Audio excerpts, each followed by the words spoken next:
जो भी लड़की जवान हो जाती उसे हमेशा पर्दे में रहना पड़ता था। यहाँ तक कि वहाँ की कुलदेवी की प्रतिमा के चेहरे को भी पर्दे से ढककर रखते थे। अगर किसी लड़की ने अपने चेहरे से पर्दा हटा दिया तो उसे अपशगुन समझकर उसकी बलि दी जाती थी। उसी गांव में सुब्बू नाम की लड़की भी रहती थी। वह भी हमेशा पर्दे में ही रहती थी। उसके पिता दिन भर माइक पर चिल्लाकर साइकिल पर बैठकर गाँव जाकर पर्दे बेचते थे। इतना चिल्लाने से उनकी आवाज बिल्कुल बैठ चुकी थी। यह देखकर सुब्बू ने सोचा कि वह खुद माइक पर चिल्लाकर पर्दे बेचे। एक दिन तेज हवा चलने से उसका पर्दा उड़ गया। उसका सुंदर चेहरा देखकर एक फोटोग्राफर ने उसकी तस्वीर खींच ली और उसे एक पत्रिका के पहले पन्ने पर छाप दिया। लेकिन मासूम सुब्बू को इस बात की बिल्कुल खबर नहीं थी। कुछ दिनों बाद सुब्बू की शादी तय हुई। शादी की तैयारी चल ही रही थी कि उसी दौरान पत्रिका एक टोकरी में रखी थी। जैसे ही गांव वालों ने उसमें सुब्बू की तस्वीर देखी, सब हैरान रह गए। सुब्बू ने रोते हुए गांव वालों को समझाने की कोशिश की कि यह उसकी गलती नहीं है, लेकिन किसी ने उसकी बात नहीं मानी। गांव के पुराने रीति रिवाजों के अनुसार सुब्बू को सफेद साड़ी पहनाई गई और उसके हाथ में भारी पत्थर बांधकर कुएं में कूदने को कहा गया। मजबूरी में सुब्बू कुएं में कूद गई। जो मेरे वीडियो को लाइक करेगा, चैनल को सब्सक्राइब करेगा, मैं उसके घर को खुशियों से भर दूंगी। अचानक एक औरत दौड़ती हुई आई और चिल्लाई, सुब्बू को बाहर निकालो। कुलदेवी की अखंड ज्योति अपने आप बुझ गई है। ये देवी माँ का कोई संकेत है। इतने में सुब्बू का प्रेमी अरुण भी कुएं में कूद गया और उसने उसकी जान बचा ली। गांव वालों ने सुब्बू की बलि को रोक तो दिया, लेकिन एक शर्त रख दी। सुब्बू को उस फोटोग्राफर को ढूंढकर गांव लाना होगा जिसने उसकी तस्वीर खींची थी। जब तक वह खुद यह न कह दे कि उसने बिना सुब्बू की इजाजत तस्वीर खींची, तब तक सुब्बू निर्दोष नहीं मानी जाएगी। उसे 3 हफ्तों का समय दिया गया और किसी भी गाँव वाले को उसकी मदद करने की अनुमति नहीं थी। गाँव में रत्ना नाम की एक औरत थी जो शहर से आई थी और उसी गाँव में रह रही थी। उसने सुब्बू की मदद करने का वादा किया। रत्ना ने पता लगाया कि तस्वीर खींचने वाला फोटोग्राफर हिमालय का रहने वाला है। बिना देरी किए सुब्बू रत्ना के साथ शहर के लिए निकल पड़ी। ट्रेन में चढ़ते समय सुब्बू ने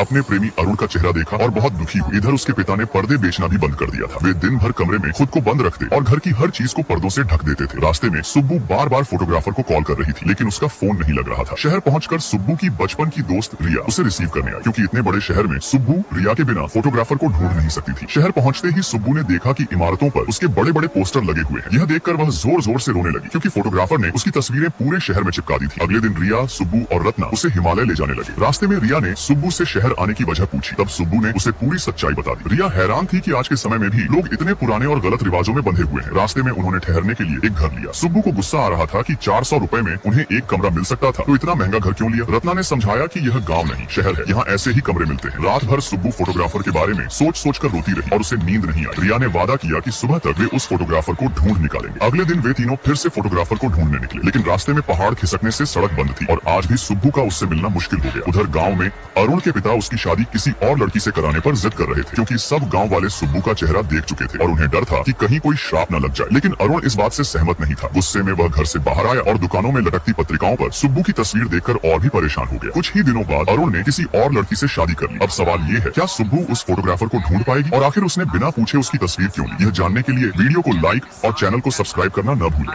हेलो गाइस, वीडियो अच्छा लगा हो तो चैनल को सब्सक्राइब और वीडियो